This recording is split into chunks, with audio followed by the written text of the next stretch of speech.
Chinese people are everywhere. From Chinatowns in New York and London, across Southeast Asia, to places you never expect, like Jamaica, Peru, even South Africa. Today, 60 million Chinese live outside of China. Seriously, we are everywhere. But how?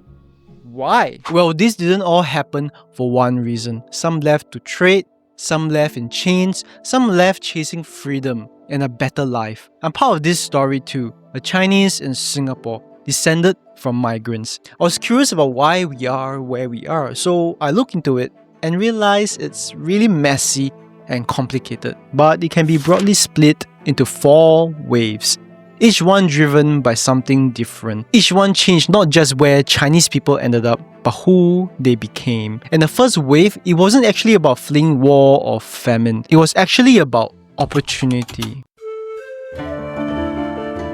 Between the 1300s and the 1700s, merchants from southern China, places like Fujian and Guangdong, started sailing to ports across Southeast Asia. The hustle was straightforward: load up a ship with porcelain, silk, and tea, stuff you find in China, sail down to ports like Malacca or Manila or Batavia, trade for spices, tin, and other goods, sell these exotic goods back home for a fat profit. These weren't desperate refugees, they were entrepreneurs. Most of them were men who never planned to stay permanently. The idea was simple: make money abroad, send it home, and eventually return to China yourself. But as always, life had other ideas. Some stayed longer than expected, some married local women, some got stuck, and some realized that they actually preferred their new lives out there.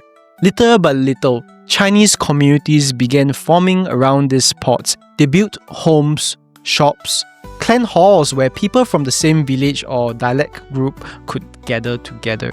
Over time, new kids were born, languages blended together, even the food evolved. In Malaysia and Indonesia, these blended families became known as Peranakans. They weren't fully Chinese anymore, but they weren't fully local either. They celebrated Chinese festivals, but they cooked differently. They still honored their ancestors like the Chinese, but prayed in new ways too. And this was happening throughout Southeast Asia. In the Philippines, Chinese traders helped shape Manila's Binondo district, the oldest Chinatown in the world. In Vietnam, they helped turn Hoi An into a major port. In Thailand, they became part of the fabric of Bangkok itself. You can still see traces of this first wave today across Southeast Asia, in the architecture, in certain dishes, in families who have been here for generations but still maintain connections to their origins. This early migration was different from what would come in later waves. It was gradual, voluntary, driven by choice, not desperation. It didn't look like a mass exodus, but it was a beginning, and it formed the first Chinese communities outside of China. But this gradual movement of traders was just the beginning. The next wave wouldn't be about opportunity, it would be about survival, and the cost would be much, much higher.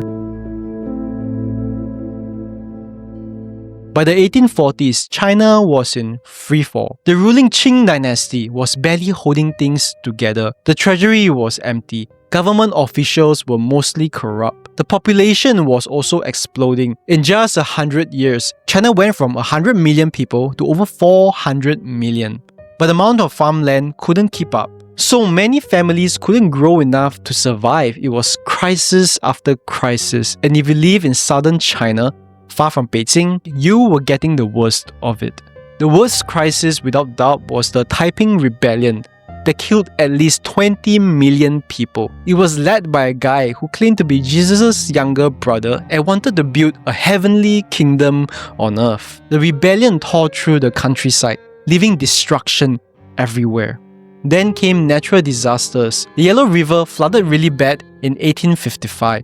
Droughts hit Guangdong and Fujian repeatedly, the very provinces where most overseas Chinese today came from. And on top of all that, Western powers were forcing their way into China.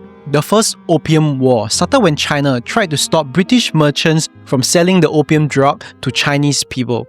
The Second Opium War was more of the same, with France joining the Brits. Well, China lost these wars and it had to pay huge amounts of silver and give up control of its ports like Shanghai, Hong Kong, and Guangzhou. It was colonization in everything but name, and ruined the Chinese economy even further. Picture this, you are a young man in Guangdong, southern China in the 1850s. Drought has hit your village. Bandits are roaming freely. Rebel armies and government troops are fighting, and both take whatever food you have left. Your family is starving. I mean, staying in China just looks like a death sentence. And right at this moment, something else was happening across the ocean. The world was industrializing. Plantations in the Caribbean and mines in South America desperately needed workers. Gold was discovered in California in 1849. America was building transcontinental railroads in the 1860s. Colonial powers like the British and Dutch were hungry for cheap labor in their colonies like Singapore, Australia, and Indonesia. Between the 1840s and the early 1900s, over 2 million Chinese laborers were shipped overseas. Some signed contracts willingly, but let's be real, many were tricked, manipulated, or straight up kidnapped. These laborers were called coolies, from the Chinese term coolie, meaning bitter labor. And the name kinda tells you how hard the work was. Imagine cutting sugarcane for 16 hours under the Caribbean sun, or mining silver in Peru, where cave-ins and mercury poisoning were common, or blasting through mountains to build American railroads. The pay was barely enough to survive. Complain, you'll be beaten. Get sick, you might be left to die. Anti-Chinese racism wasn't just common, it was written into law. In California, Chinese people paid special taxes, couldn't testify in court against white people, and couldn't own land. This racism all came to a head in the US with the Chinese Exclusion Act of 1882, the first law there to target an entire race. Australia has similar policies with their White Australia policy. Unlike the traders of the first wave, these workers had their backs against the wall. This wasn't about opportunity, this was about survival. But somehow people still found ways to build new lives.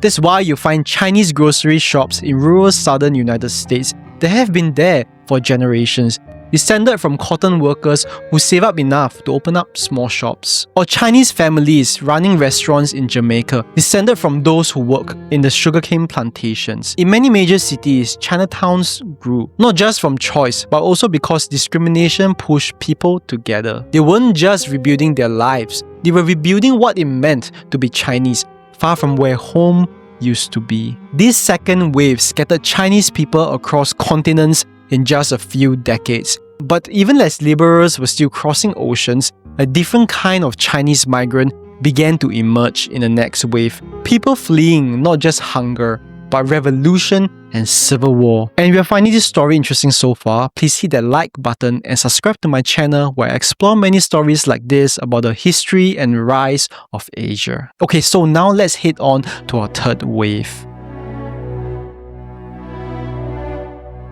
By the early 1900s, China wasn't just struggling, it was disintegrating into chaos. In 1911, the Imperial Qing dynasty finally collapsed after ruling China for centuries. People hoped for a modern republic to take its place, but instead, China fractured into pieces. The new government, called the Republic of China, was too weak to actually govern the country. By the 1920s, different regions fell under the control of warlords, basically military commanders and glorified bandits who ran their territories like personal kingdoms. At the same time, two political groups were rising. The nationalists led by Chiang Kai-shek and the communists led by Mao Zedong. They briefly cooperated against the warlords, but soon turned on each other, a rivalry that would erupt into a full-scale civil war. Then, in 1931, Japan invaded northeastern China. By 1937, they expanded their attack, taking over major coastal cities and large parts of eastern China.